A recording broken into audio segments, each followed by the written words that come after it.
Gosh, I love that music. That music means one thing and one thing only. Welcome back to the Protect Our Queens podcast presented by Basketball Society. I am Dwayne Marcus. This is Martin Stories. We are two men who love women's basketball, and we have a guest on the show tonight, Martin Stories.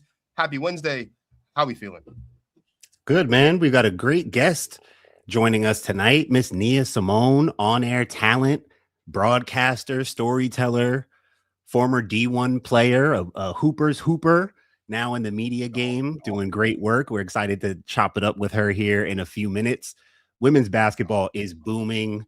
Text the link to a friend if you haven't already. Let them know Protect Our Queens is live right now on a Wednesday night. Send it to your grandma, your sister, your dad, your friend, your cousins, whoever's a women's basketball fan in the family. Send them the link. Let them know that we are live right now. Yup. You know, how was your Marcus? week, first of all? You go ahead. Sorry, you beat me to it. I'm so excited to get your reactions to what you experienced on Monday. Gosh, live and in person, in action. I had the privilege that few people in life get the privilege to have, which is I got to witness Olivia Miles and Michaela Blakes and Jelani Cambridge and Silas Swords play basketball with my own two eyes. I was in the building. I was maybe 15 feet from the court. It was great. I was at the Credit Scott King Classic on Monday. Good games. TCU, unfortunately, they did not get a win against Ohio State, but Vanderbilt got a win against Michigan. Two very good games. Both games, killer games. Both games were Chance fire. Gray, Ohio State. Yeah, man. Great second quarter from Chance Gray. Had the chance to talk with a good number of coaches and players after both games. Talked to Michaela during the presser after the game. That was nice to see her for the first time since she's been on the show. So that was great. You asked her if she still watches Grey's Anatomy? You know, I was going to. I did not. You know, it's funny. I meant to remind you. I figured if it was, I knew you had good stuff already in mind, but I figured you'd have that already. When I got there, I was doing my prep. The first question I wrote down in my notebook of questions is, so like last time I saw you, you were talking about how you wanted to be a neonatal NICU nurse in Grey's Anatomy. Yeah. I just have a great memory, bro. I remember these things. You do. And I just it was time to ask the question, and she clearly wanted to go back out there and talk to her peeps. So I just cut the question down. And I was like, just how's it been since I've seen you last? So that was great. Really good hoops, bro. Really good hoops. I tell you and our guy Dan all the time, like I love the fact, like the exposure to women's basketball, like being there in person, and just being able to sit down and watch uninterrupted. Like you get put on to players. Like Taylor Bigby. I didn't know. Justine Pissot. I didn't know. I didn't know. Chance Gray. I've seen Chance Gray play basketball. This is now the third time I've watched Chance Gray play ball. This is the best game I've seen. I didn't know. Like I knew, but I didn't know. I just Ohio State's got big. How about Aubrey Galvin, yo? How about the freshman on Aubrey Vanderbilt? Galvin? I didn't know. I got put onto her during the LSU game when her and Michaela both lit up LSU. It was Vanderbilt amazing. Got hoopers, man. It was amazing. Really good. And they are one of the lone undefeated teams left in the country. And did you see that Vanderbilt and UConn has now agreed to a home-and-home series for 27 and 28? So we're going to get to see those two programs. We're going to get to see Michaela Blakes and Sarah Strong playing basketball against each other next year. This is amazing. I did see that. So who stuck out to you out of the four teams, out of the two games, seeing it live and in person like that? Who kind of stuck out to you? I mean, I know Liv and Michaela are standouts that we know of. I got a chance to watch Liv and Michaela since high school here in New Jersey. Yeah. That was your first time seeing them in person. But just in general, anyone stick out to you? I mean, again, I was watching the game on TV, so Chance Gray lit it up. I saw, but just in person, like you just mentioned how it's kind of a different experience sometimes seeing a different experience, talent in person. So did anyone stick out to you? Like, man, First of all, Clara Silva, large human being. Yeah. She's large human being. She stuck out to me. Elsa Lamilla, I hope I'm saying her name correctly. She's the big for Ohio State. She played very little minutes, or not a lot of minutes, in the game against Maryland when they were here a couple weeks, or like a week or two ago when I was at that game. And that was the game. That was the second of that string of 3 crazy games that Jelani Cambridge had. She played great in that game against TCU. Ohio State, as just in general, by the way, I think was really because Jelani didn't play bad in that game, but she wasn't like scoring the ball the way that we're used to seeing her score the ball. That was mostly Chance Gray and Wishit in the second quarter and Elsa Wishit in the second half. They did, I think, a great job just game planning wise of like handling TCU size. Liv played great, or Liv played good, but Liv didn't play like maybe like at the level that we're at least that I was expecting to see her play, or at the level that we're used to her play. Like they game planned against her very well. They Agreed. I think they played her tough. They played her tough. They forced others on TCU to beat them. That's kind of what led to them being able to come back, obviously. But this is, and I mentioned this in the post-game presser, this was the second game now in 2 weeks where they had a terrible first quarter, because they had a terrible first quarter in the game against Maryland, and they came back and won that game. And then they did the same thing here. Like Ohio State, just in general, I think is going to be, they are peaking at the right time. Like we're going into February, we're getting into tournament play, like Big Ten tournament play. They are peaking at the right time. They stuck out to me. Clara Silva stuck out to me. Taylor Bigby stuck out to me. She had a couple of just good, like she just makes good decisions with the basketball, and she plays well off of Liv. Like she mentioned in the presser, like she has never been able to play with someone as gift of a passer as Olivia Miles is. Right, she has never had this much space on the floor playing off of a point guard the way she has playing with Olivia Miles. So like she looked really good. I was reminded of the goodness of Silas Swords and Olivia Olsen. We might need to do Silas Swords breakdown next, because her shooting, bro. I don't know if you saw you saw what I put on Threads when I tagged you. I need to know if you would classify Silas Swords' shooting touch as feathery. She went 3 for 3 in the third quarter from 3, and like she started to look like Caitlin. Do you remember when we played the clips of Caitlin when she came back, her first game back from injury against the New York Liberty? Like that's kind of what it was feeling like watching Silas Swords that third quarter. She had 3 threes back to back and loaded up a fourth one, and it like rimmed out. Silas, like I knew she was good, but Silas Swords, I was just reminded of how good Silas Swords is on Monday. Yeah, bro. I didn't see as much of that game, but I don't know if it looked anything like the UConn game looked. Look, that was Silas Swords in demon mode. the UConn game, you talk about looking like Caitlin Clark. I don't know if it looked like that, but that it didn't look quite game, like that. But Sila was looking like a demon in that game when they came back against UConn. I don't know what Kim Barnes-Rico said to them at halftime, but she came out of that halftime break. She was a woman on a mission, and they almost won that game as well. They're bro. There's just so much. I'm excited to I'm still like sifting through a couple of things. I'm excited to kind of get some of that stuff out on our socials and whatnot, just kind of getting some of those responses and things of that nature. That was a great experience. That was a great experience. Just being there, obviously, because like the games were great as well, which is what you love to see. Just love to have good games. But no, that was good. That was some good stuff on Monday. Some really good stuff on Monday for sure. Did you see the WNBA schedule came out today? I did. I took a quick look at it. Are we excited about opening night? These first couple of nights are kind of interesting. These matchups we have. Well, they had to do Paige versus Caitlin opening night. I mean, that's the way to do that. That's a sign that people who think the WNBA doesn't know what they're doing with marketing, they know what they're doing. Let that at least be one sign that somebody knows something about what they're doing. Like that. We're also getting Ace's Mercury rematch on opening night as well. Yeah, that's cool. Whatever. Paige versus Hey, whatever. Last time we saw that, it was a sweep. Let's get to the drama. Let's get to the drama.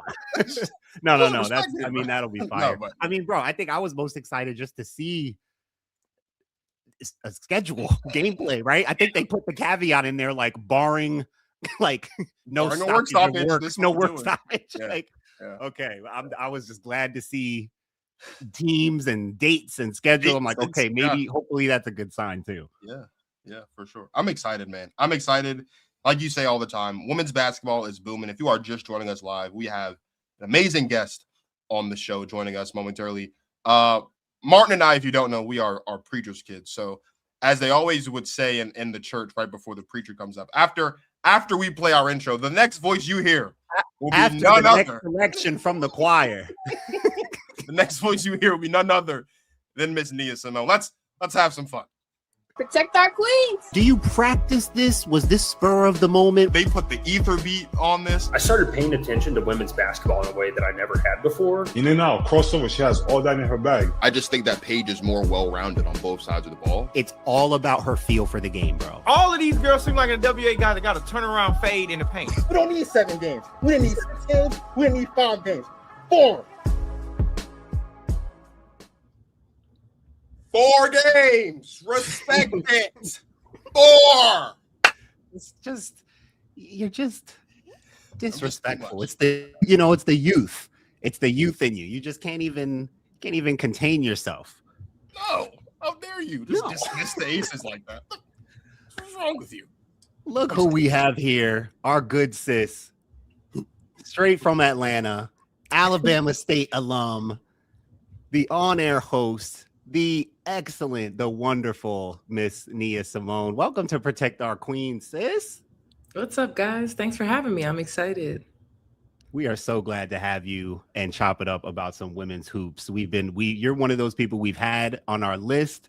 We just wanted to get you right here so we can chop it up with you, talk some women's basketball. We've been following your coverage. You do excellent coverage. I was telling you before you came on, I've been a fan of just the kind of work that you do, not just as an on-air host and talent, but with purpose to be heard, telling athlete stories, your intent and focus around mental health, all of it, just all the things. You just do great work. And we've been following your coverage this season, the women's college basketball season. So looking forward to getting into some things and having some fun with you tonight. I said to Marcus, I told him not to quote me, Nia, but obviously I know you're Alabama State proud, but are you a South Carolina fan? Do you support Gamecocks? Clarify that for me, because I felt like I knew you. Yeah, tell me what it is. I am a professional in the business, so I have to be neutral. But South Carolina is for sure at the top of my list. Like there's never a game I'm not missing. I mean, when you think about Dawn Staley and just an incredible basketball mind, but also too just a great human, and I think that really adds to it.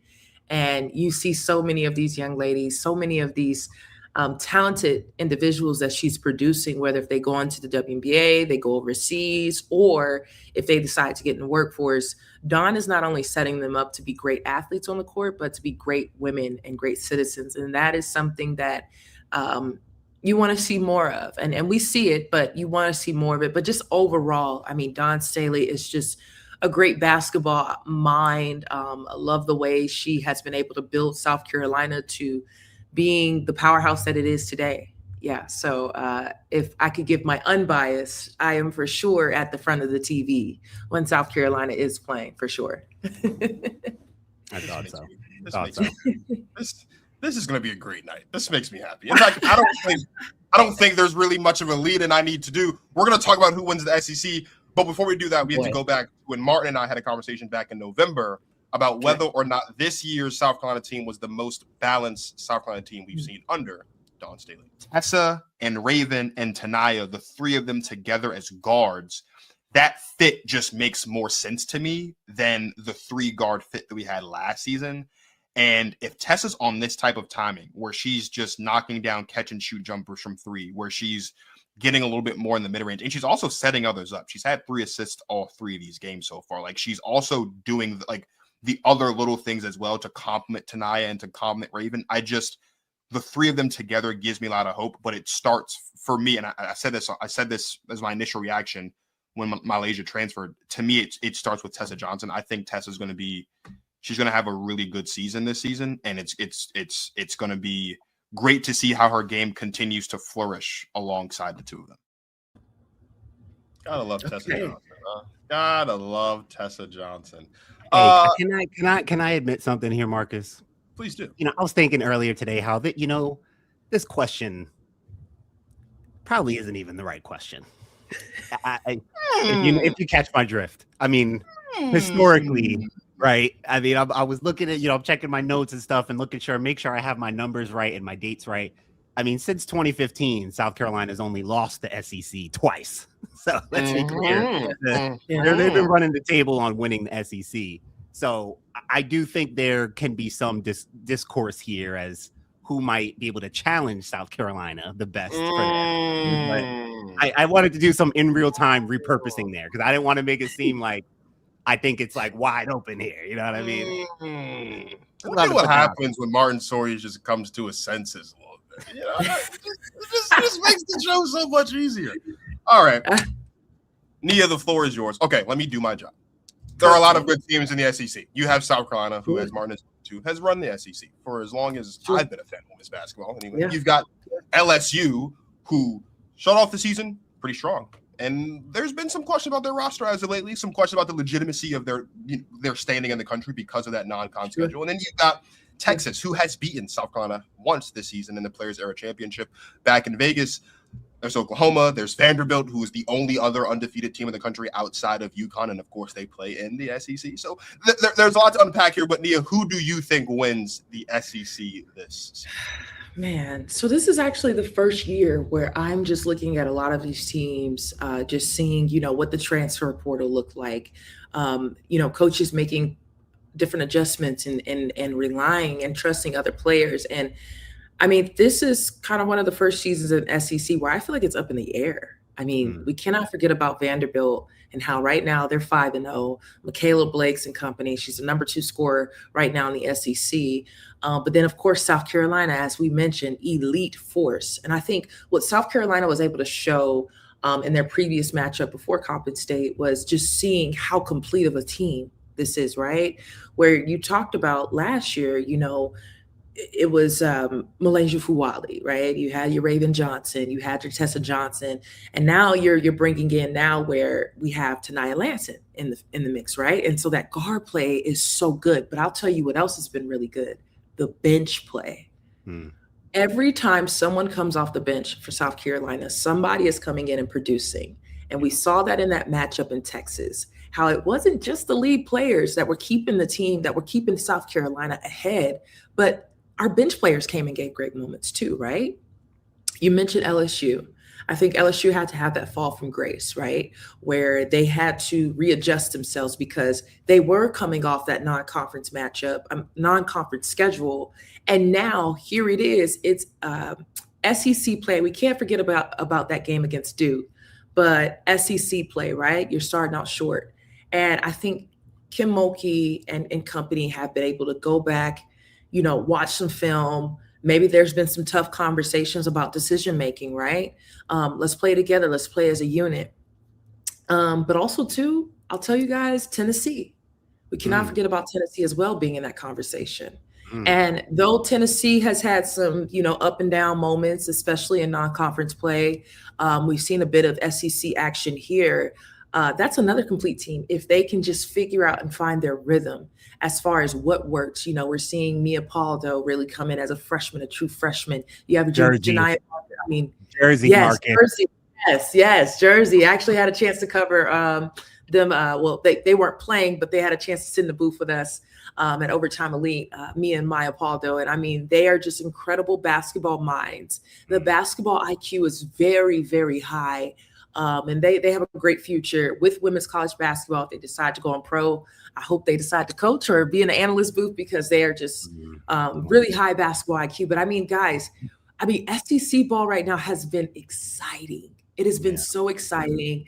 And we're seeing a lot of teams saying, okay, what can we do to match South Carolina's intensity? And of course, before I wrap up what I need to say, of course, we can't forget about Texas. We cannot forget about Texas and just that incredible team, your Madison Booker and just seeing those teams, even though they fell short last week, but just seeing how complete of a team they are as well. Because I'll tell you, the depth in the paint for Texas has really helped aside from just the guard play. So I have quite a few favorites. But of course, South Carolina is at the top of the list for sure. But let's not sleep on Vandy. Let's not sleep on Vandy because they are the only undefeated team right now in the SEC. And they are led by a very, very dominant guard. But also, too, we can't forget about the pieces that are around her as well. Well said. Marcus, you looked at Vandy up close and personal on Monday. What did you get a chance to see from seeing them in person? So Martin doesn't like. So one thing I've prided myself on, Nia, I like to be a pretty realistic fan, right? I'm fans of good teams that have found themselves to be very successful. Martin cracks on me all the time because I am a South Carolina fan. I'm also an Aces fan, but it's because Asia Wilson is the reason why I love women's basketball, right? So as Martin put it, I just lucked into a great time to start my women's basketball journey. I'll eat that. And sometimes I might be a little bit too down on my team. As I said, had the great opportunity to watch Vanderbilt up close on Monday. I am very nervous for Sunday. I am petrified, I will tell you. Because I think for most people who don't have the opportunity to watch Vanderbilt basketball, right? You think Vanderbilt is just Michaela Blake's. You think that it's the Michaela Blake show and that's it. And it's and sometimes when the best player on your team is as good as Michaela Blake's is, whether you are a diehard fan or whether you are someone who watches casually, you can kind of fall into that trap. Sure. Aubrey Galvin played really, really, really good basketball on Monday. Coach, after the game, talked about how it's insane. It was kind of one concern she had when she was recruiting Aubrey is the fact that she's so small. She didn't actually think that she'd be able to handle SEC play. Then she went to her first high school game and was like, oh, she'll be just fine because she has that dog in her and plays with a level of aggression and just a mentality that you just can't teach, right? And that mentality fits perfectly in with what Vanderbilt has going on right now. Then you take a look at Justine Pissot, who is a 6'3", a 6'4" guard who can shoot, which is what everyone kind of thinks about when they see her, but she's also a really good defender and has gotten better, apparently, as a defender compared to where she was at last season to where she's at now. And then you look at the way that they're coached. They're coached by, a coach who has won championships at UConn, both as a player, but also as an assistant under Coach Genos. She knows what it takes to compete for and win championships. And she's instilling that into her team. And they're 19-0. And it's not like they're playing like nobody. They've played tough competition. As you mentioned, Nia, they're undefeated in conference play. They did beat LSU. That was the game that kind of had everyone raising their eyebrows really about LSU. And I think this game on Sunday will determine who wins the SEC.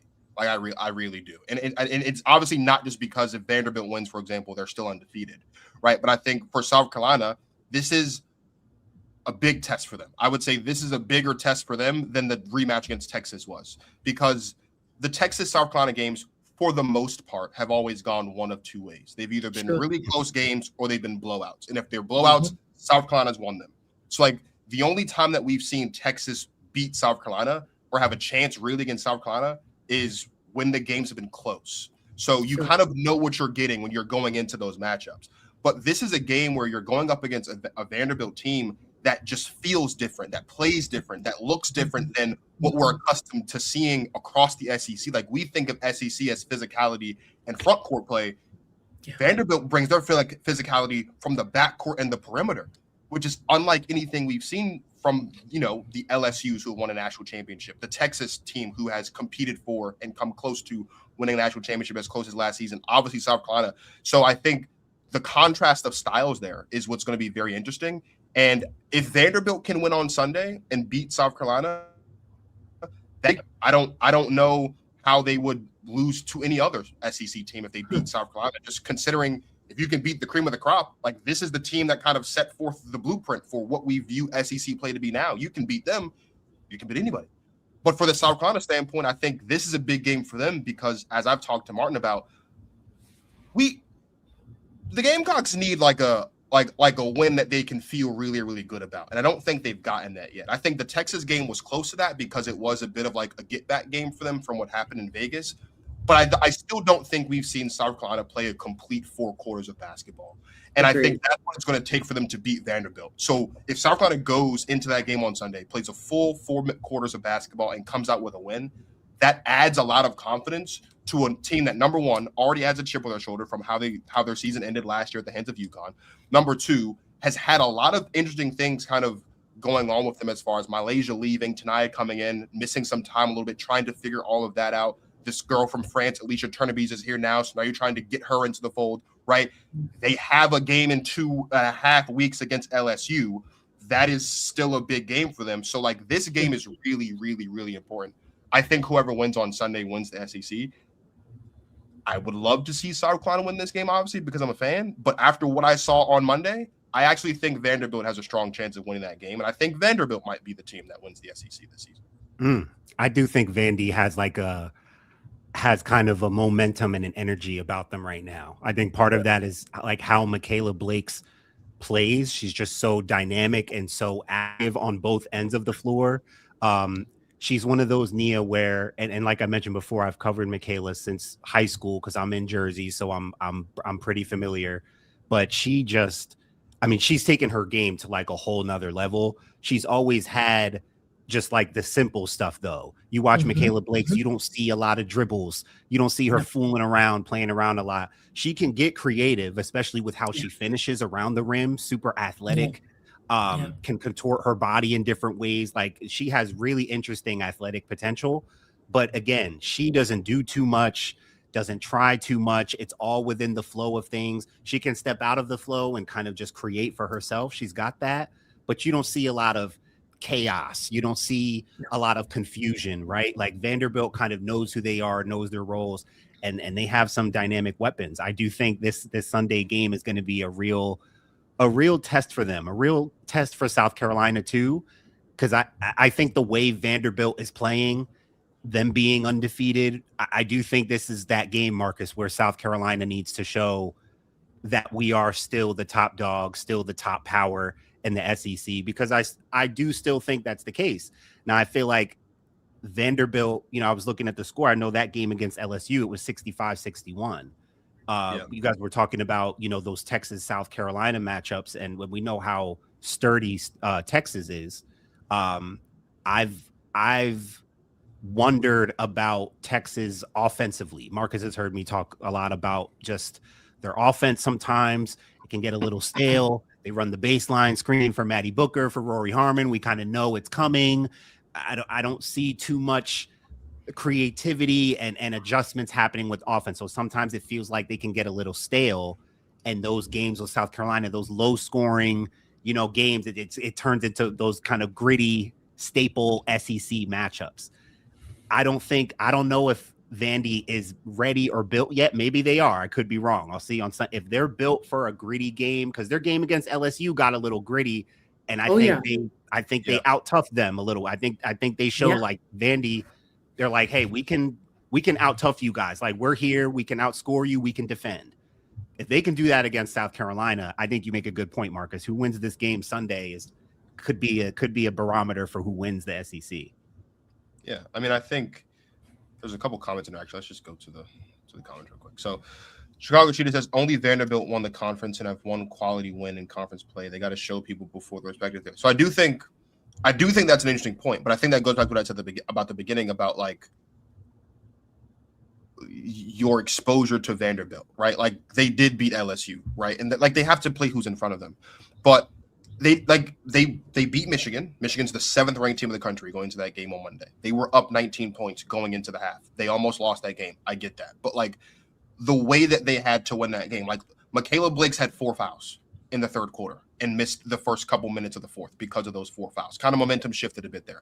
I am not going to take away from what Vanderbilt has done this season because their wins in the SEC so far have been against Arkansas and Mizzou and Tech. The SEC is tough to play in, regardless of who the team is, just off the strength of the physicality. And again, they're bringing that physicality from a direction that we're not used to seeing. Like when we go into SEC games, except for like when LSU plays, because LSU just has a really good guard group, right? Of Michaela Williams and Flau'jae Johnson and Mylasia Wiley. I think we're always looking for what's happening in the front court. That typically dictates what happens in these SEC games. They don't have like a front court that with names that pop out at you. Like that's why I'm saying they're just they're almost like a case study in a way of like, how is a team that is led by guards in the SEC having been this successful? Right now, I could be wrong. They could play South Carolina and they could be reminded that there are levels to this, right? And they could lose. But based on what I've seen and based on what I know about their coach, based on what I know about their players, based on what I watch with my own 2 eyes, I am not going to just dismiss Vanderbilt because they don't have like a quality win in the SEC. And if we're saying quality is being determined by the teams that they've beaten, because LSU is a team that we think can potentially win the SEC.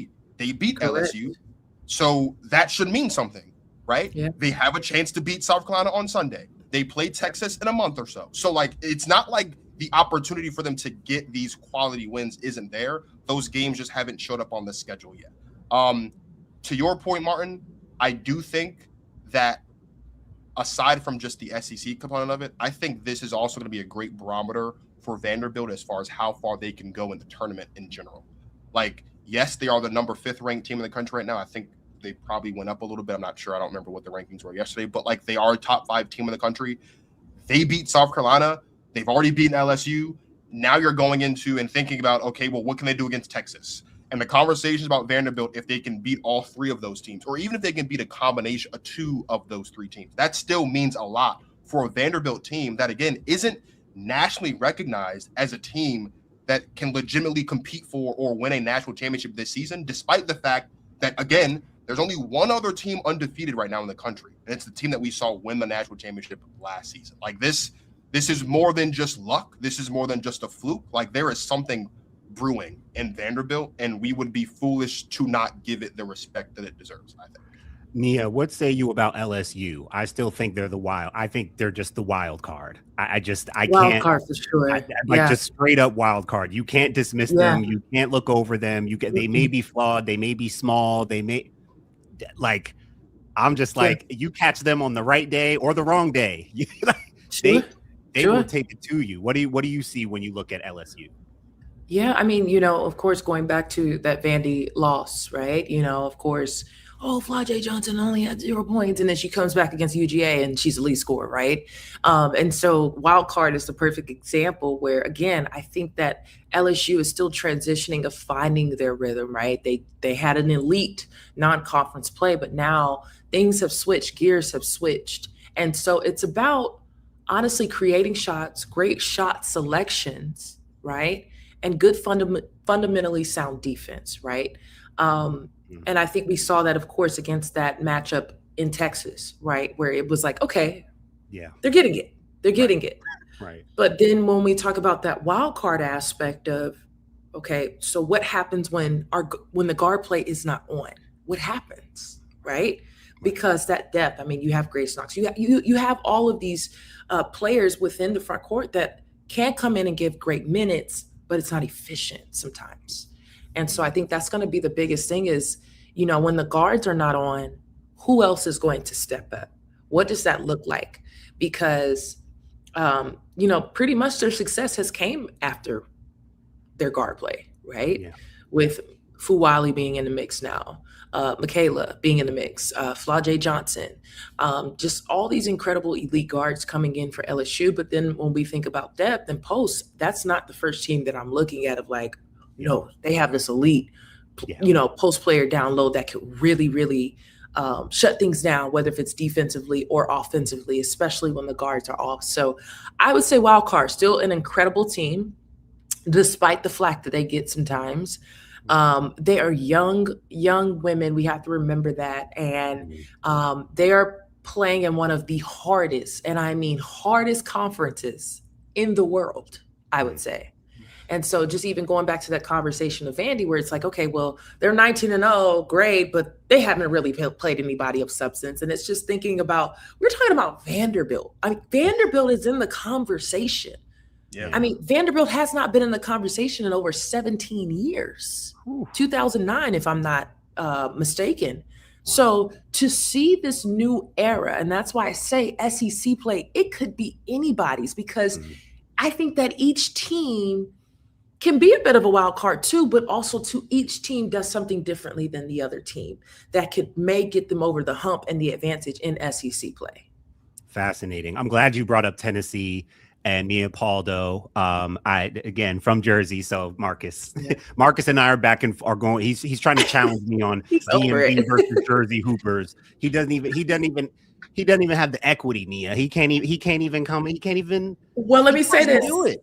First of all, because Georgia got something to say. The South got something to say. Okay. Some of your favorite players right now, straight from the South, and that's all I'm gonna say.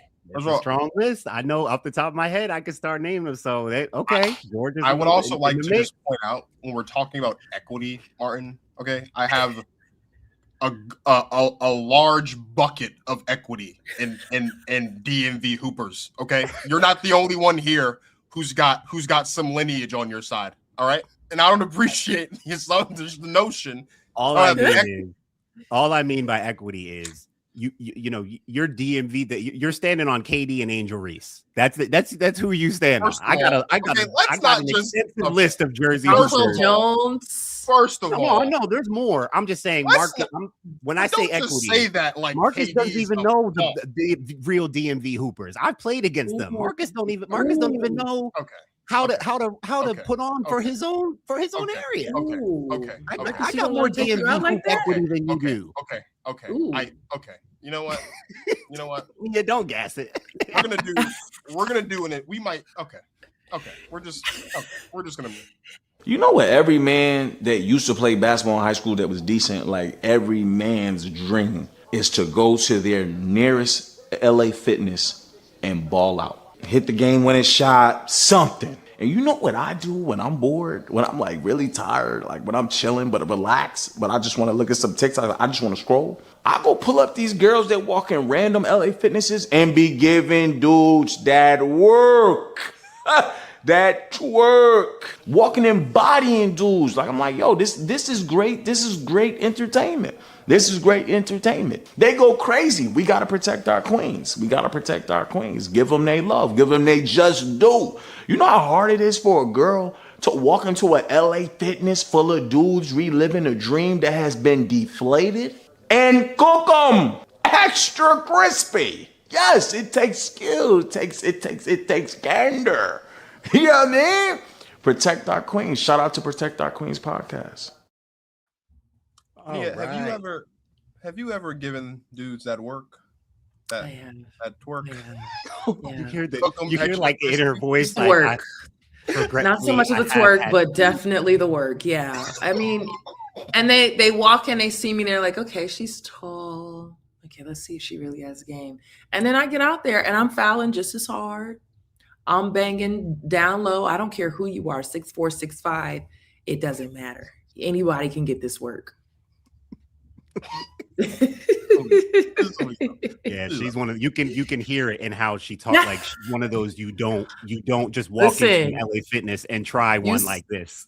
You see this jersey behind me, okay? You see this jersey behind me. Blood, sweat, and tears. I'll be dag if I walk into a LA Fitness and I let anybody that has not put blood, sweat, and tears into college athletics have me not looking like I can't hoop. No. I don't care who you are. Man, woman, anybody. When I walk into an LA Fitness, I'm ready to hoop. Equity, Marcus. That jersey's equity. Right. Lots of equity in that. I deserve more, but that's a conversation for another day. Facts. So, Martin and I have compiled a list of would you rather questions based on WNBA Skillsets. We're going to go through these one by one. Hate to put you on the spot here. There's one at the end I think you'll love, but we gotta work our way there. So, the first one: would you rather have Paige's mid-range game or Kelsey Mitchell's quickness? I am stressed because like already out the gate, that's how y'all coming? That's crazy. That's insane. Like, why would y'all make me choose between these two? Me.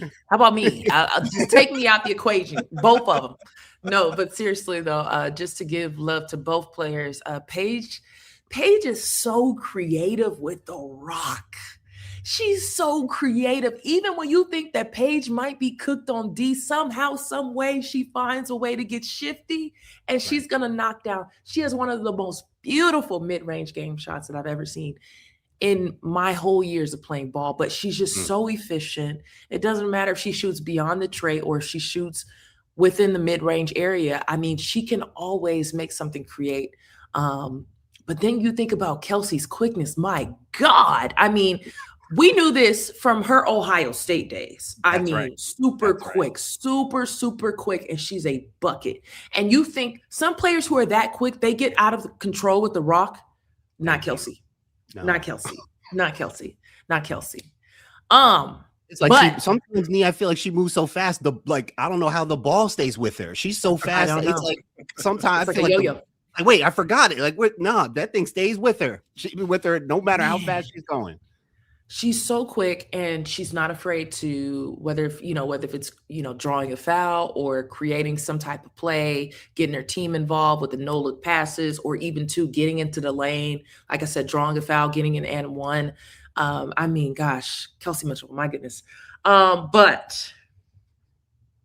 I'm gonna say both, but if I had to choose one, it's definitely Paige's mid-range game. My goodness, efficient. I felt like that's where you were based on how you gave love to both, but I felt like that the way you like dropped into that mid-range soliloquy. I felt that from your heart, girl. I could tell. Listen, because I was a mid-range girlie. I could tell. Okay. My sweet spot was definitely on the left elbow, right elbow. Spot was on the elbow, left elbow, right elbow, free throw. It don't matter. That was my.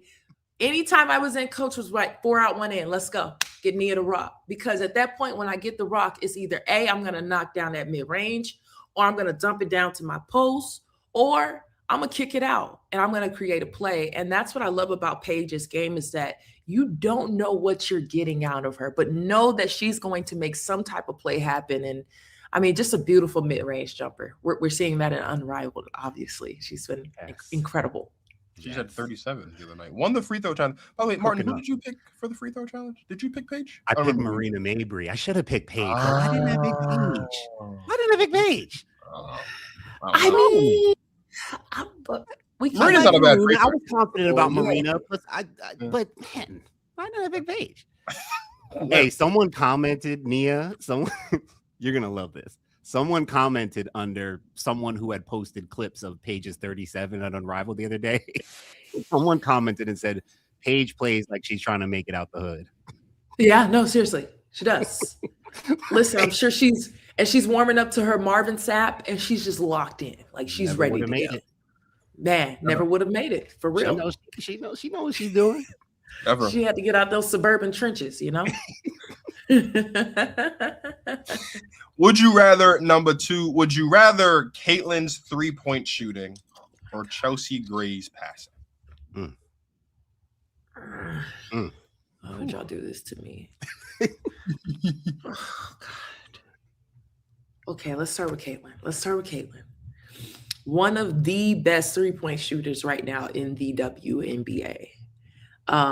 Obviously, we saw her at Iowa just doing some insane shots, right? Like just how efficient she was beyond the 3-point line. She's shooting from NBA range and sometimes beyond that, right? And what I love about her game, whether if it's an on night or if it's an off night, you're gonna get a 3 or 2 out of Caitlin Clark. She's very efficient beyond the arc. She's very disciplined, very skilled, really high basketball IQ. So I love when I see the rock in her hands and she's set up in her spot. Even sometimes when she's off balance, the craziest shots that she has made, I mean, that can't go unnoticed. She's incredible.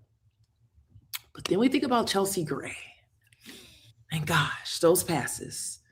But one thing I need everybody to be ready, I need hands ready at all times.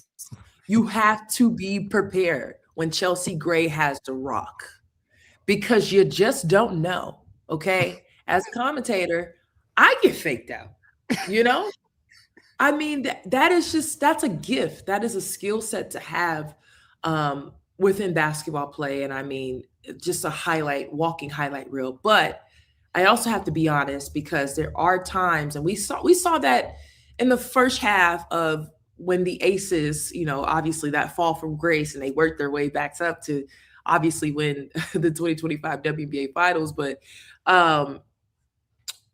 from what I saw at the beginning of the season, and don't get me wrong, not every pass you make, it might end up turning into a turnover. But at one point I did see that Chelsea was trying to force it just a little bit. And I think it took some time for everybody to kind of get accustomed, whether if it was on her end or if it was on her teammates' end of not really being ready for those passes. And so sometimes it does get to a point where it's like, hey, just make a simple chest pass. Hey, make a simple skip pass. You know what I'm saying? And keep it pushing. So, and please do not come for me for this one, okay? I'm going with Caitlin's 3-point shooting. Okay. I'm going with Caitlin's 3-point shooting. Marcus is like, bruh, get her off the show. But listen, and that's not me saying like Chelsea's passing is elite. Elite. She has eyes in the back of her head. She's one of the best passers in the league. Hell, probably in the world. Yeah. So this is not minimizing Chelsea at all. But when I think about efficiency and just what Caitlin Clark has done, even prior to her injury this past season, she's put some incredible numbers up, and it just cannot go unnoticed. Just out of curiosity here, who Martin and I, we have this argument at least once every couple months. We had it in November actually. Who's the best point guard in the W? Oh boy.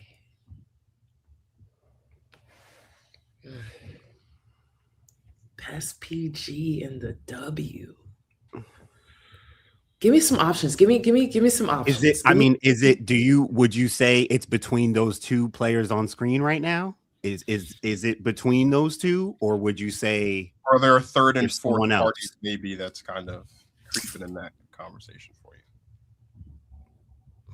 We know we give Chelsea Gray's point god. We know that. I feel like she's that's a point goddess. She's the point goddess. Point god. Thank you. Yes. Point goddess. Yes. She is that, and we know that. But if we take a step back, if you're picking the best point guard in the W today, who do you think that is? I'm drawing a blank.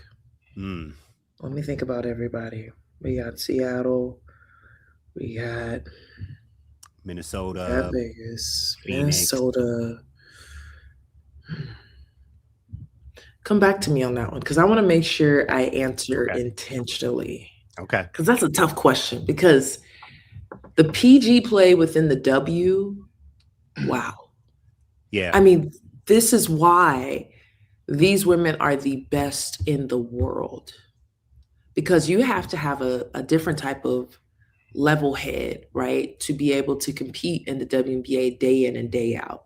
Sure. But to give that the best, I can give you a few, but the best, come back to me on that one. Come back to me on that one. Oh, I will. Let's move on to the next one. Would you rather have Angels rebounding or Alyssa Thomas's volleyball? I will say, Martin, while she's thinking, I was trying to find a picture to put into this little column. In every picture I found of Alyssa Thomas like backing down a small and like making them look silly, it wouldn't fit into the rectangle. And I was so upset. I almost was like, you know what? Let's just rotate the grid so we can get this.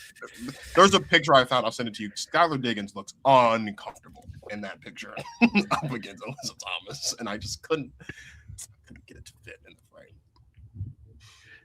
Okay. Again, you guys, I don't know what's your beef with me, making me choose in between both of these incredible players. All right, so Angel Reese, me bound season. My girl got it trademarked. They can say what they want about her, but she can rebound the hell out of a ball. If Angel has an off night, know that she is going to get rebounds. And I think that is such a lost art right now in this era of basketball because everybody wants to be the scorer. Everybody wants to be the team hero. But who's that person that is around the rim, that's getting in there, that's getting inside the lane, that's trying to get the second chance points or getting the defensive rebound? Angel Reese, on a good night or even a bad night, she's going to rebound the hell out of a ball. We just start there. But then we talk about AT. My God, she's a menace. She is a menace. And I mean, I love it. I would hate to play against her. I would absolutely hate to play against AT. She is so aggressive. She's so scrappy. She's going to get the 50-50 ball. She's going to do the dirty work, but also too, then she's going to come down and give you buckets around the rim, or beyond the arc. And so I love how just versatile her game is. But even again, I'm talking about Angel on the off night, AT on the off night. She may not show too much in the stat sheet, but trust me, she's had some type of contribution to the game. But I mean, I can't, with the incredible season that Angel Reese had, I just cannot not go with her. So I'm going to say Angel Reese is rebounding. I like that. I think rebounding too gives you a chance to have impact on both ends. The bully ball component is only offense, and bully ball is a great skill set to have, honestly. But rebounding, I think, can be a little more well-rounded. And if you're great offense, if your offense rebounds, defensive rebounds, it can translate to a lot of impact. To your point about how Angel Reese impacts the game, so I like that pick. Good pick. Martin, I am concerned that Nia might quit the show on the next one. I don't know. Uh-oh. Is this? Oh God. I don't think anything can get worse. Man. I don't. Yeah. Okay. Anyway, let's just no. Okay, let's go. The next one: Asia Wilson's defense or Nafisa Collier's. Or Nafisa Collier's. I'm logging out. Come on, guys. Come on. At this point, I think y'all specifically came up with this and say, "Yeah, we're gonna get her with this one for sure." Really? Really? I will say this one was mine. This is the one trolling you at this point, it says. Yeah, y'all are trolling me. All right, boom. Asia, let's just talk about it. Asia Wilson, one of the most complete players in the league, probably in the world, offensively and defensively. Incredible season, incredible run. But defensively, now, I'm going to give you guys a story. It was circa fall 2018. It was South Carolina, Alabama State. I'm not even going to tell you how it went. And it was their ring ceremony, actually, the game we played them. So, we're coming out. I mean, it's our first game of the season. I'm like, yo, coach, South Carolina, like the national champs, that's how you going to do us? I get in the game. I'm ready. I'm like, yeah, play against Asia Wilson. All right. So I think it was Asia, one of my guards set a screen. Asia switched, obviously. And I'm like, all right, get her. I come up for a mid-range J. She said, bop, swatted. She swatted me back to Alabama State. I'm just being honest. Keep in mind, y'all, this is like how many years ago? 8 years ago. So Asia, I just couldn't even imagine seeing Asia on the floor now, 8 years later. Right. Oh, God. I'm scared. I'm clutching my pearls. So you seeing Asia's defense is literally like traumatizing for you almost. I mean, that's personal experience. Like we're not what? And every time I see her, I'd be like, and she'd be like, yeah. And I'd be like, girl, do you remember in 2018 when you blocked my shot? She's like, nah, girl, this is what we do. This is what we do. But no, it's all love anytime I see Asia. But yes, I had a taste of the Asia Wilson defensive experience. So I'm going to just leave that there for y'all. Fee. My God, before the injury. Wow. Incredible run. I mean, she led this Lynx team like no tomorrow. She is tough. She is gritty. She has great basketball IQ to where she knows what shot selection works for her and what doesn't. Yeah. But also, too, we got to talk about V's athletic sides, right? Her build. Yes, I can shoot the tray ball. I can shoot the mid-range. But also, too, I can get in that paint and I will bang with you. Yeah. So, all hail Queen V. But I'm going to go with Asia Wilson. Defense wins games. And that performance this past 2025 WNBA season for both women cannot go unnoticed. But Asia Wilson, one of the most complete seasons I've seen her play offensively and defensively. Wow. A menace. Wow. You talked about Asia's defense there, your experience. You talked about how much you love AT's bully ball and physicality. Who is the most physical player that you ever played against, Nia? Most physical player I've ever played against. Sophie Cunningham. Ooh, you played against her in college? in Mizzou, at Mizzou. Yes, Missouri. preseason. Oh, wow. So we're the same. We would be the same class, and it could be way. It's obviously way more players, but just somebody. I'll take it back to high school. A.D. Durr. Oh, why do I know that name? A.D. Durr. Asia Durr. Oh, right. Okay. Past Louisville, went on in New York Liberty, had a stint with the Atlanta Dream. Obviously, COVID really, she had COVID before they had COVID before COVID. We even knew what COVID was, right? And they had it twice. Wow. One of the best players that I've ever played against. I mean, I can go off the list. You got Taya Cooper. I never played against Diamond DeShields growing up, but just seeing Diamond DeShields, like, man, I cannot believe that she's not on a WNBA roster. And of course, I know there were some health challenges there, but I'm just naming off people at this point. Sophie Cunningham, played her my freshman year of college, at Mizzou. I mean, she is a bully. She is genuinely a bully on the court. Very aggressive. And I'm not speaking about Sophie Cunningham now, but I'm just saying in general, back during that time, she was a menace at Mizzou. Oh my gosh, I feel like I'm missing somebody. Taya Cooper, of course, incredible athlete, is everywhere. She's quick and she is tough. I'm missing someone, and it's making me okay. She's in the WWE now. Lash legend. Whoa! Ariel Howard, here is your baddie shade. My God, that is one of the most hardest players I've ever played against in my life. It better be if she in the WWE right now. Good crap. So Marcus is a huge WWE fan. So you just what she said, I knew really he was going as soon as the you said Lash WWE. Queen. I knew he was going as soon as you said WWE. Oh man. Wow. And I'm so proud of her. I'm so happy for her. I'm sad that we cannot see.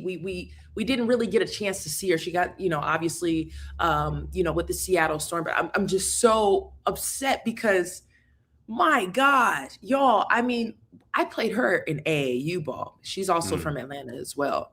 Okay. Man, she's gonna throw an elbow at you. She's gonna box the hell out of you. I mean, Ariel Howard is by far one of the best aggressive players I've ever played against in my life. Shout out to the Lash Queen, for real. Seriously. Ariel Howard. I could do this all night. And we know Nia's a professional, guys. She's a real broadcaster. She got real games to watch and analyze and stuff. So we're going to get her out of here soon. We got to go back to this best point guard thing real quick. Oh, there's one more. But before we do real quick, Nia, so who's the I could go on and just I love talking hoop stories and people we've played against and stuff. Who's the best scorer you played against? Best scorer. Let me think of college. What do we got? Man, it's been so long. I cannot believe it's been that long. I'm gonna go back to A.D. Durr. I'm gonna go back to A.D. Durr. Okay. Specifically in high school, we went at it. She was at St. Pius, and then I was at my school. And I mean, every time you think she's going to miss, they are going to miss a shot, AD is always there to knock it down. And again, I hate when COVID, had done. Obviously, they're coaching now and doing some incredible things in the basketball space. But by far one of the best scorers that I've played against. Just because of just a history, obviously, what they've done at St. Pius, but also to what they've done at Louisville, right? And we saw a taste of that when they were with the New York Liberty, and then unfortunately, again, health things happen. But A.D. Durr, I mean, one of the best scorers that I have ever played against in my life.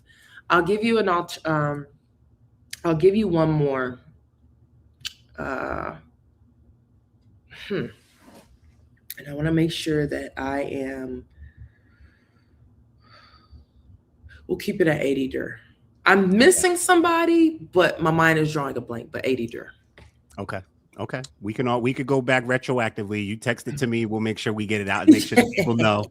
And if it becomes that serious, we could get it out there. Make sure we circle back. Yeah. The last one is a little. It's a little closer to home. Oh, sorry. I thought that was the last one. My bad, No, Marcus. it's a little closer to home. Okay. I don't want to get you in any trouble with anybody back at home. Oh, yeah. So we tried to keep it on the lighthearted side. Yeah. We want to make sure you can roam around the streets of Georgia, no problem. But we just want to know, would you rather had to do it have Ryan Howard's swag or Alicia Gray's humor? Damn. We won't get you no trouble, so we try to keep it on the lighthearted side, but we just wanted to know.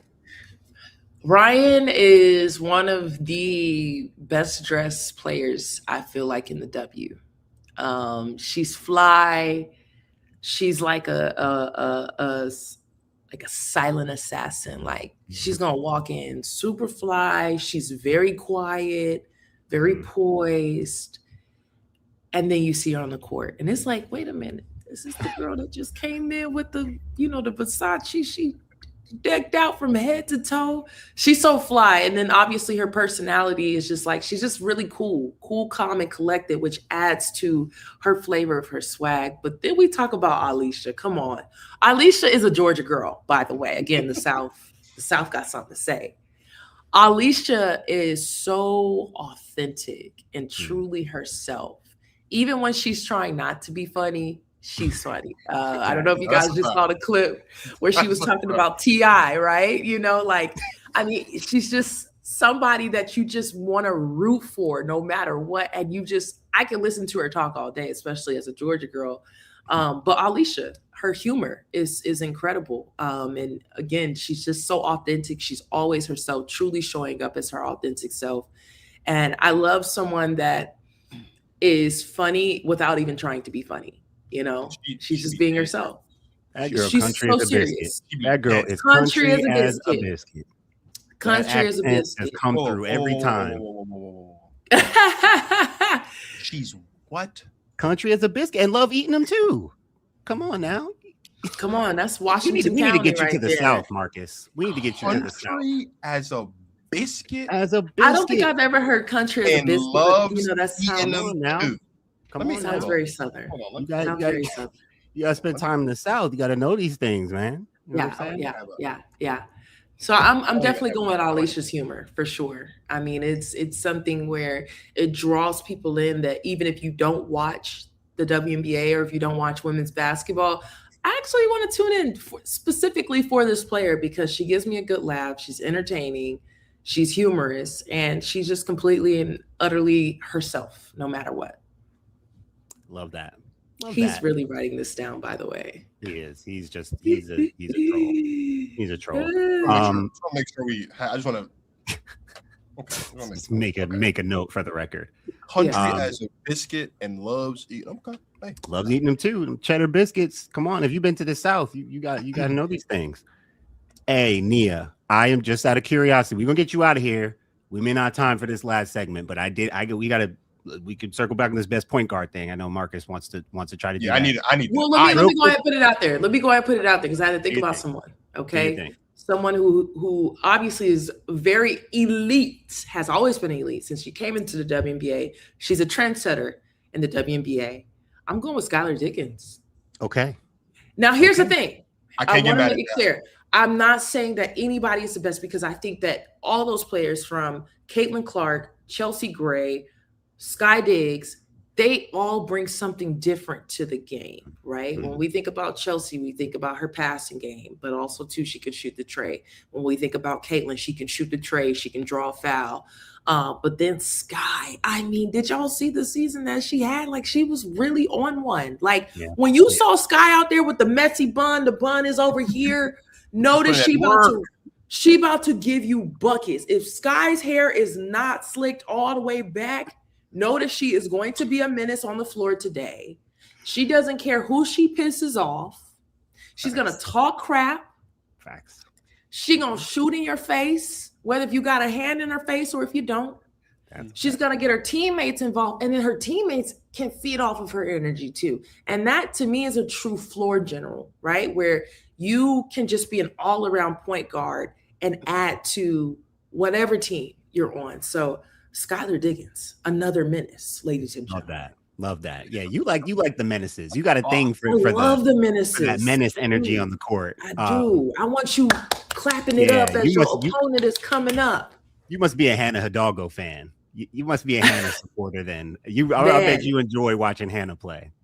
I do, especially that performance the other day. The best point guard is easy. The point guard is superior. Absolutely. We said point goddess. Point guard. She is superior. Yeah. This is why we appreciate Jeremy when he tunes in, because he always knows what he's talking about. Salute to Jeremy. Yeah, Jeremy's always on it. He's always on his stuff. Nia, if Kurt Miller called you tonight and said, Nia Symone, I need your advice on who I should draft number 1 overall in the draft this May. What are you telling Kurt Miller tonight about who the Dallas Wings should draft number 1 overall? AZ Fudd. Whoo! Wow. No hesitation. I mean, who we got? We got Flaujae's coming up in the draft. We got AZ Fudd. Who else is draft eligible? Lauren Betts. There's a lot of talk about our fam coming from overseas. We had an individual last week, one of our trusted sources, telling us our fam should really be considered with that number 1 pick. Olivia Miles is also coming out. Yeah. Miles. Flaujae, as you mentioned. Those are some of the key names being floated around for those. Okay, so let's take it back. So when I'm thinking about the Wings and what they truly need right now, AZ could be an option. But then we think about depth, right? And we think about, what was missing. You have your guard play set, right? You have Paige Beckers, you have all of these efficient players around them. But that post position has always been up and down. So if we're thinking, if I need a post player, it's Lauren Betts. Okay. It is. Okay. I'm going with it. Simply because if you are looking to rebuild and get the Dallas Wings back to being a team in the conversation, right? You just went with Paige, who has done some incredible things. But who else that's been efficient, whether if it's inside the paint or beyond the arc, that can help Paige out, right? Mm-hmm. Paige needs a solid post player. For sure. So if I'm saying that I need a post player and I'm the Dallas Wings, I'm going with Lauren Betts easily. Okay. Yeah, we've had a lot. We've had a good amount of discussions. Bring me on. I love. You're coming back. You're absolutely coming back. We got more to talk about with you for sure. But we've been having discussions. Marcus has been more on the side of like prioritize the post, because we all know they do need that big, and we agree on that. You need a big.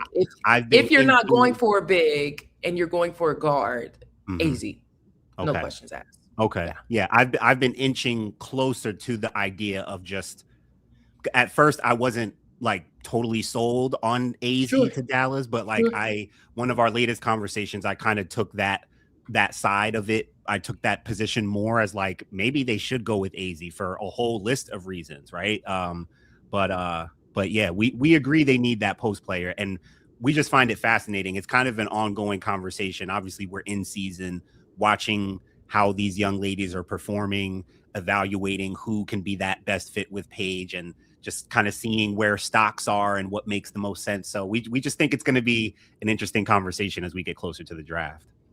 Paige needs a post. Paige needs a post. This is no disrespect to, the 2025 team, because she had some great players around her. But sure, you think about Lauren Betts, my God, that's another player I do not want to be in the paint with, because she is just that elite. And you need that player right now. I think that the Wings have had a lot of turnover. They've had a lot of changes. Who can be that player to get that particular team back into the conversations, back in the play of the fans of like, okay, I'm not only going to go see Paige, but I'm also going to go see her counterpart, whether if that is Lauren Betts or another elite center or forward to come out of this draft this season. Interesting. I like her upside. Listen, she's more mobile than the average big her size. I love her mobility. I think she's got a competitive like fire about her. You see her really engaged and vocal. Like she, great shot blocker. I do see her upside in the W for sure. I haven't been as high on Lauren Betts this season, but I have said I do see and appreciate her upside for sure. 100. Y'all got some dream questions for me. I saw something on the we rundown. do. If we got a few minutes, if we got a few more minutes, if we get them in, we'd love to do it. Bring it to me because, man, I mean, the Atlanta Dream this past season. Wow. Carl Semesco, I'm telling y'all, of course, I think we're all basketball nerds, but if you get a chance to just see Carl Semesco, he's very much monotone, even keel. You won't see too much unless he, gets frustrated, claps at the ref. But for the most part, this guy is a different type of level of basketball. Some people you're like, okay, you're a little crazy. Like you're a good crazy. Right. But like you're like a quiet crazy. Carl Semesco is a quiet basketball fanatic. Wow. And you have to be a true basketball fan and a true basketball head to just see what he's done this past season with the Atlanta Dream. I mean, that can't go unnoticed. Yeah. Because I felt like that this season,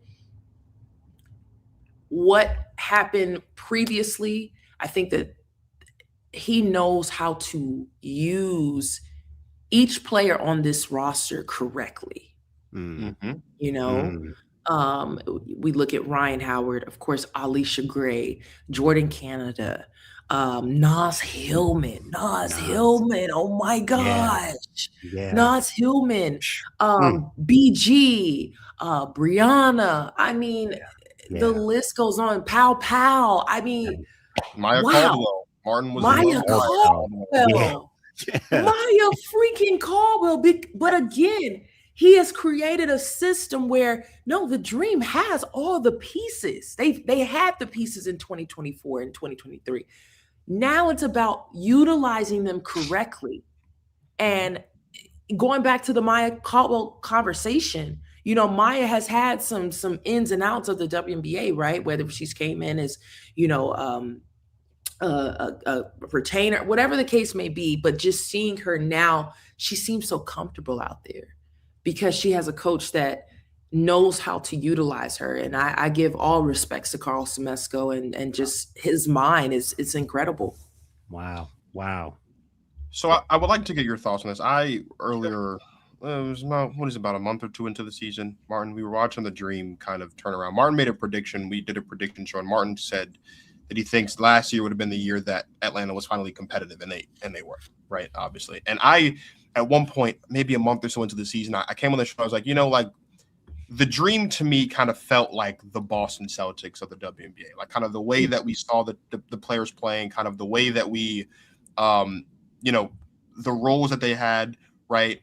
Shooting a lot more threes, Nia. Shooting a lot more threes, being a lot more efficient with those threes, right? Kind of starting with the dynamic between Ryan and Alicia and this notion, like we've all kind of assumed, obviously because she was the number one pick in 2022, that Ryan Howard's the best player on this team, right? Kind of how we all just kind of give that love to Jason Tatum and Boston. Like maybe Jaylen Brown's the best player on that team sometimes. Who knows? Like maybe it's a 1A, 1B thing and not a Batman Robin thing. And I think this season, with Alicia Gray being an MVP conversation for most of the season, I think we kind of saw that exact same dynamic.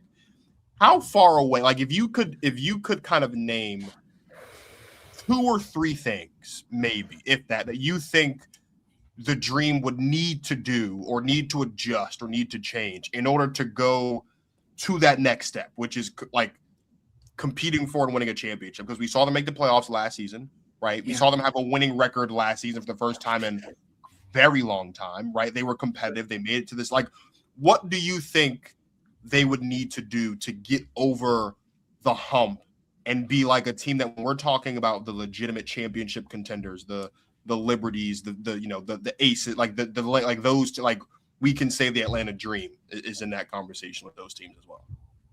I need another center and forward to join the Atlanta Dream, to add to what they already have. BG is incredible. aside from Brianna Jones, who can come in and whenever BG needs some help, right? BG is getting a little older, right? We can see that she gets winded after a while, after, you know, putting up buckets and blocking and doing all these things. Like, who is that other dominant center forward to come in and to relieve her? And I think that was the biggest thing that they were missing. I think they have all the pieces, especially in guard play. My God, they're stacked.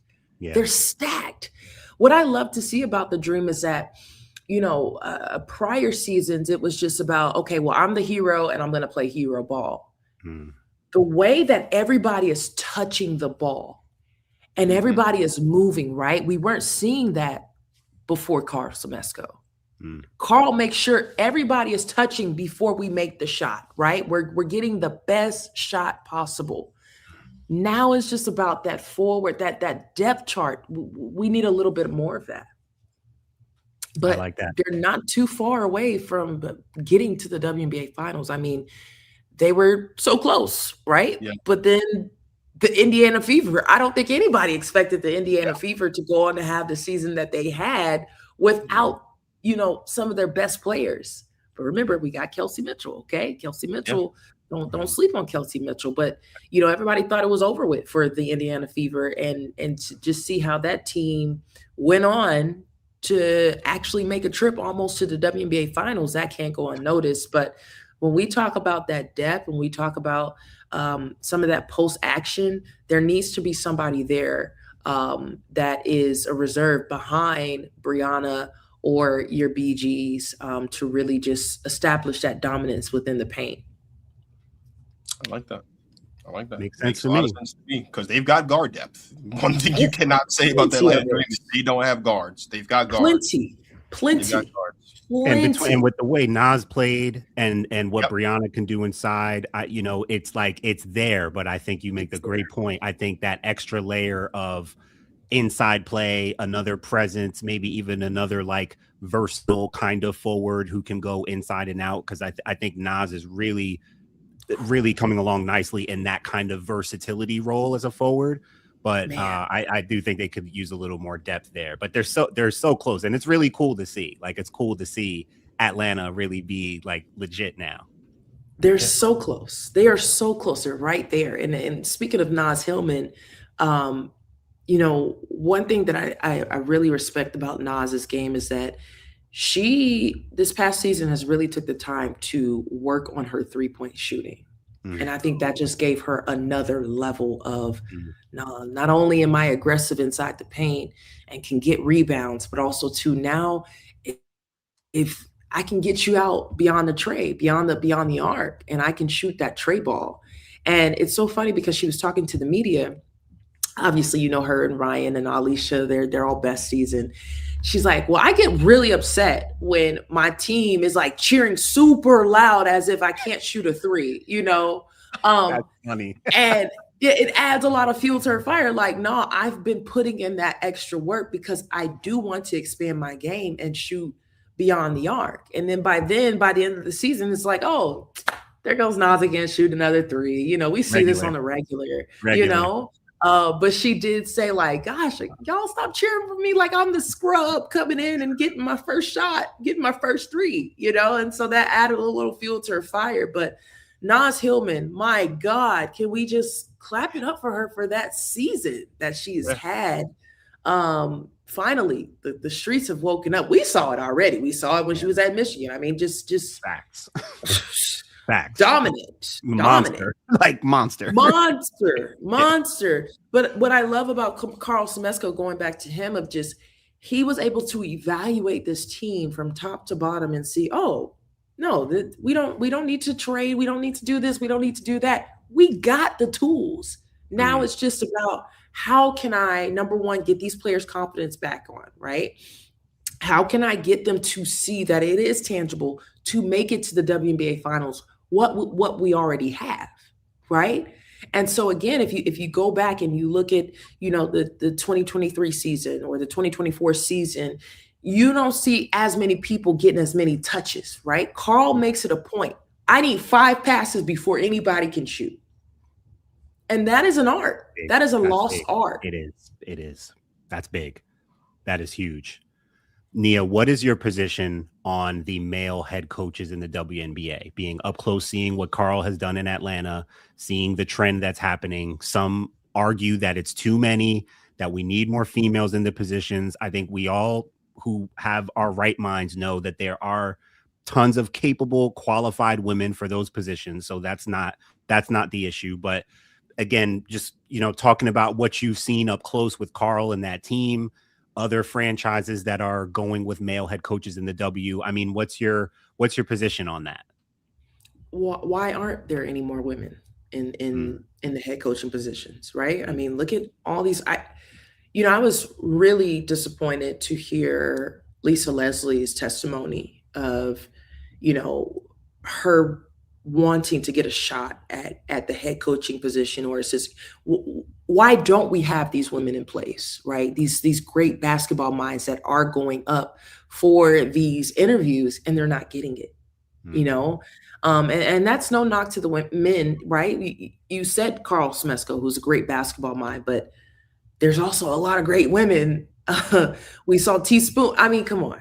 Yeah. Teaspoon, and it's like, for me, it's like any mistake, and this is just me speaking as someone who's on the outside looking in, it seems that any mistake that women don't have the same leash as the men do. And that's just how I see it. That's what's being displayed. Even with just the coaching carousel, a lot of changes that have been made, I was like, okay, this is going to be the year the WNBA does right by a lot of these women basketball minds. And then we see some of the hirings and it's just like, okay, are y'all not listening? Are y'all not listening? And so, now you're having leagues like Unrivaled and Project B that are now filling in the gaps that I believe that the W should be filling in. But I mean, no, I want to see more women head coaches. I want to see more former WNBA players get the opportunity to be able to coach because they know the game's the best. That's not saying that the men don't. Sure. But why not have more women head coaches in the league? That just doesn't make sense to me at all. I can't understand it. Well said. Well said. My last question for you. Yeah. And I just came to mind just now because you talk about male head coaches, and somehow my brain connected that to the Connecticut Sun. I'm just curious here. It's two different questions, actually. Number one, is there a city that the WNBA is not currently in or is not projected to be back in by 2030 that you would like to see them in? And number two, how do you feel about the potential of the Connecticut Sun being bought by the Rockets ownership and moved to Houston and rebranded as the Comets? Because I was telling Martin the other day, I do not like that at all. But I would just like to know. You don't like that? No, I don't. I don't like it at all. Okay. Well, I don't know. we'll I get think into it. I think it's the purist in me. Like I want the Houston Comets to come back as the Houston Comets, right? Not come back as the reincarnation of the Connecticut Sun, who are the reincarnation of the Orlando Miracle, right? Like the Comets, if they are just the rebranded Connecticut Sun, aren't the Comets that won the first 4 championships in WNBA history. You know what I mean? They're the reincarnation of the Miracle. I don't know. I just think I feel the same about like the idea of the NBA going back to Seattle and just bringing the Supersonics back. Like in my mind, like that just can't really work because these Supersonics aren't the same as the original Supersonics because those Supersonics are the Thunder now. I don't know. My brain is weird. I just don't like it. I get what you're saying. I do get what you're saying. But I will say, however, Houston women's basketball, right? When we're talking about the WNBA, we're talking about the Comets, right? And just what they went on to do, why not have that back in that city? Same thing goes for Detroit. Why? Mm-hmm. Why not? Yeah. Why is Detroit not in the conversation? Charlotte is another city, right? Because when we talk to WNBA fans, right? I mean, the Southeast, there needs to be more expansion in the Southeast.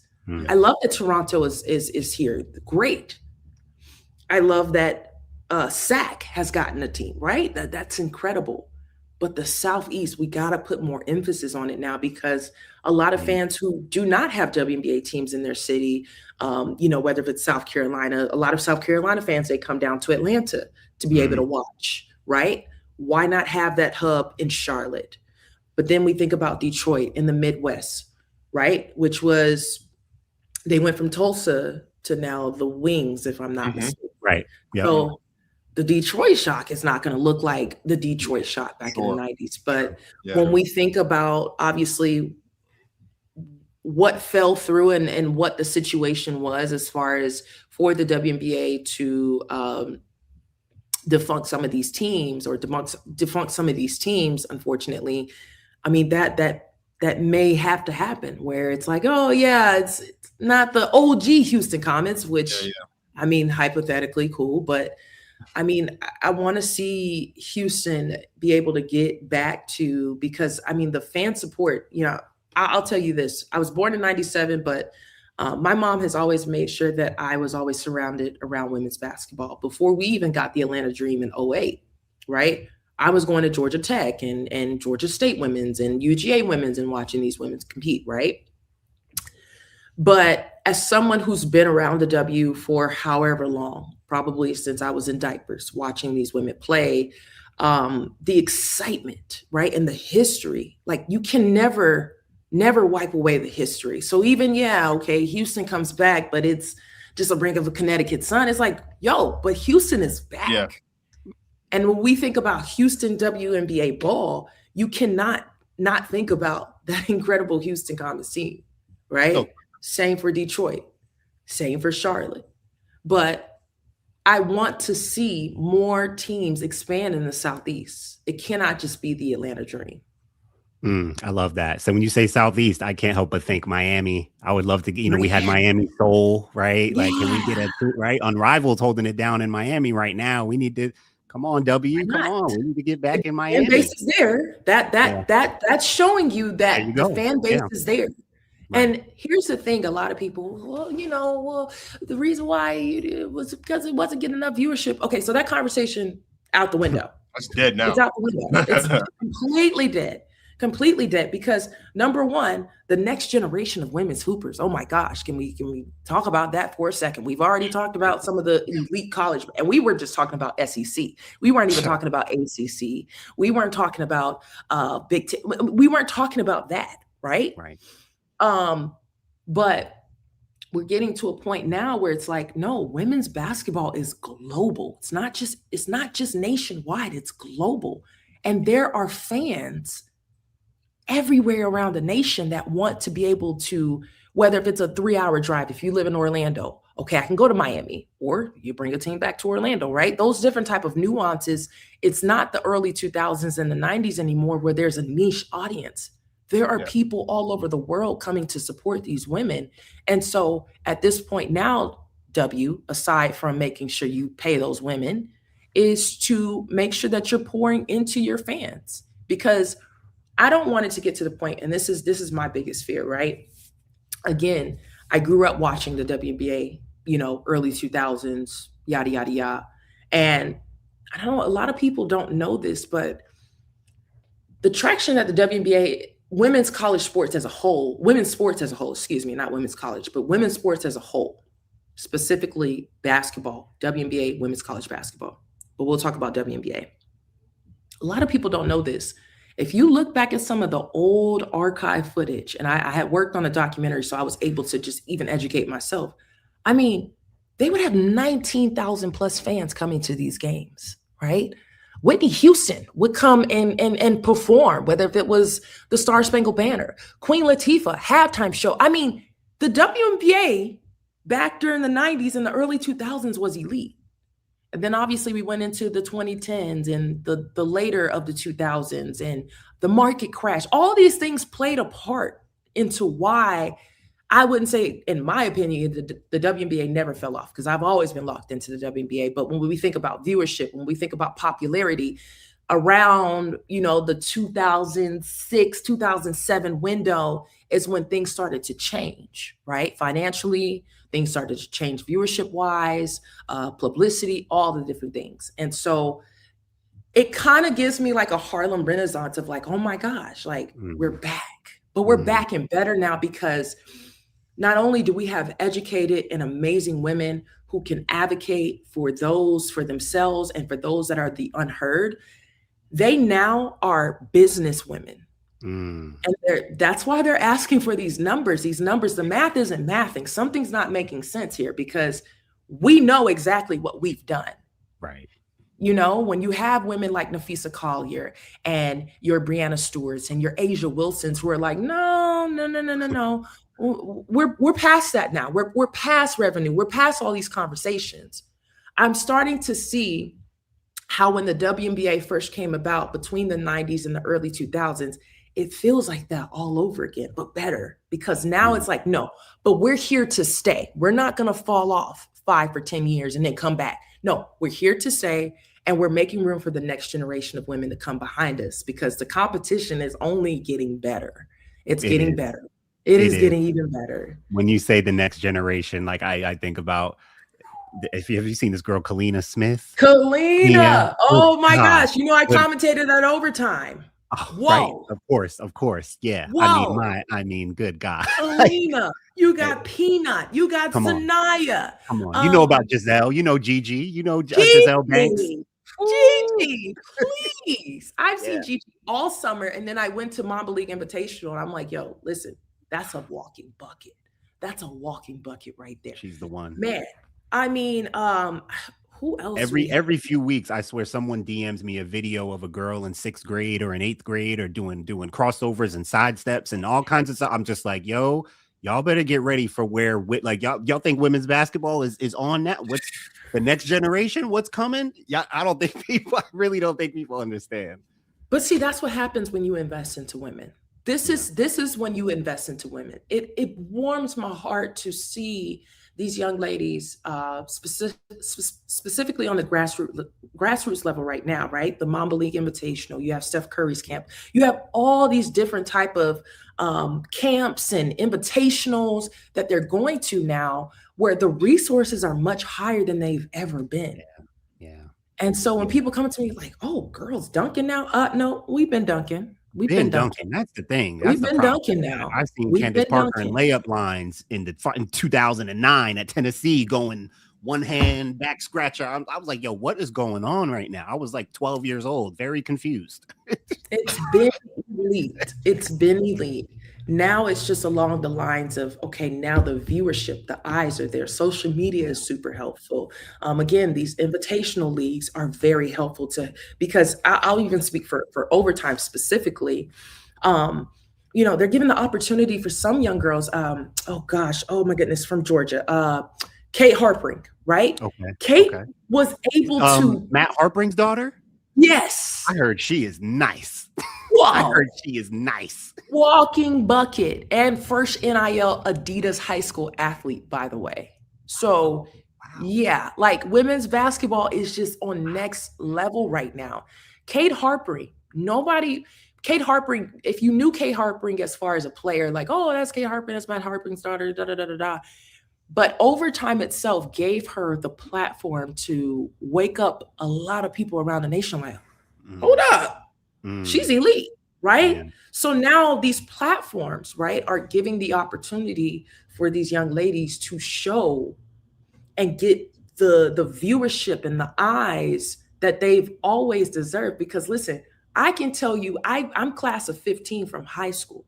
And when I think about that 2013, I always think about the 2013 class, specifically in Georgia. You had Drea Carter. I know a lot of people know Drea now as an analyst, but Drea Carter, wow. Diamond DeShields. You had Lexi Brown. Gosh, you had so many players. And it was like, yo, if women's basketball was where it was back when I was in high school, oh boy. Wow. Oh boy. Yeah. So it warms my heart to just see, because we've always been elite. we've always had great games. We've always been fundamentally sound. We've always dunked. We've always been shifty. Do we showboat as much? No. Do we play more fundamentally sound basketball? Absolutely. But it's always been elite. Now we're just getting the platform and the resources and the positioning that we've always deserved and worked for. It's finally happening. And this time, I'm telling you, because there's so many smart, business-like women within the league, they're never going to let it fall off. I guarantee you that. Wow, that's beautiful. I'll give you, as we wrap, my big sister, I'll give you a name, is Cappie Pondexter. And that is why I grew up knowing everything I needed to know about the elitism of women's basketball, because before that, it was Tasha Pointer. Both played at Rutgers for Coach Stringer, who's like a close family friend. She went to my dad's church. So I've known Coach Stringer all my life. Wow. Cappie taught me how to drive a car. Like, that is my big sister. You know what I'm saying? Like, that's family. And when you say Detroit Shock, I think Deanna Nolan and Cheryl Ford and Katie Smith in that 2007 finals, Phoenix Mercury, Detroit Shock. Like, I was in college in North Carolina watching Cappie cook Detroit. And it was just one of my favorite basketball memories. But yeah, that's a big reason why I'm here in this women's basketball space, for sure. That's amazing. Cappie put me an on amazing to a lot. story. Yeah, man. And what better player to do that? You know, I remember growing up and seeing Cappie, and I'm like, yo, I want to do it. I mean, it was like she just has a yo-yo. We talk about quick guards, right? Kelsey Mitchell and her. I don't know who's the quickest out of those two. Seriously. You know what's funny? It's almost like because Cappie had the mid-range game on lock too. So almost she had a little Paige and a little Kelsey in her.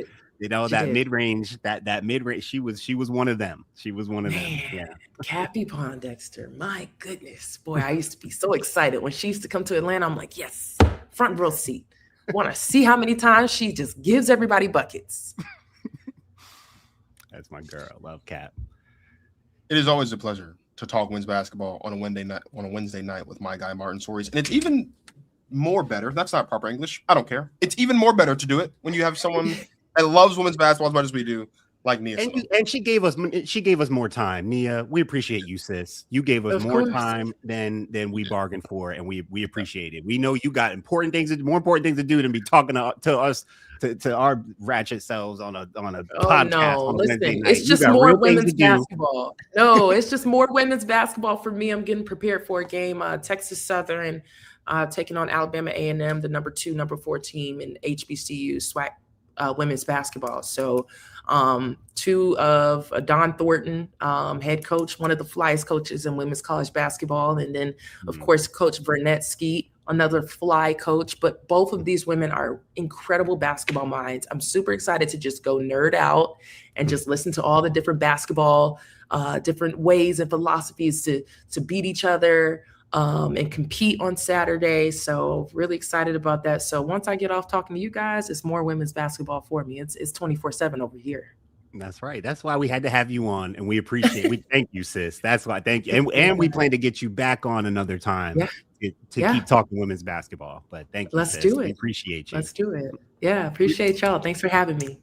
Absolutely. We appreciate all of you guys that tapped in with us live. We appreciate all you guys who are watching on the playback. Please make sure you subscribe to Basketball Society so you don't miss any episodes of the Protect Our Queens podcast, specifically the episode when Nia comes back, because we're not done. There's some things we need to talk about. We're not done. We're only getting started. So for our special guest, Nia Symone, and for my guy, Martin Soares, founder of Basketball Society, I am Marcus of the Protect Our Queens podcast, signing off. Thank you guys for watching. And as always, you enjoy yourselves some women's basketball.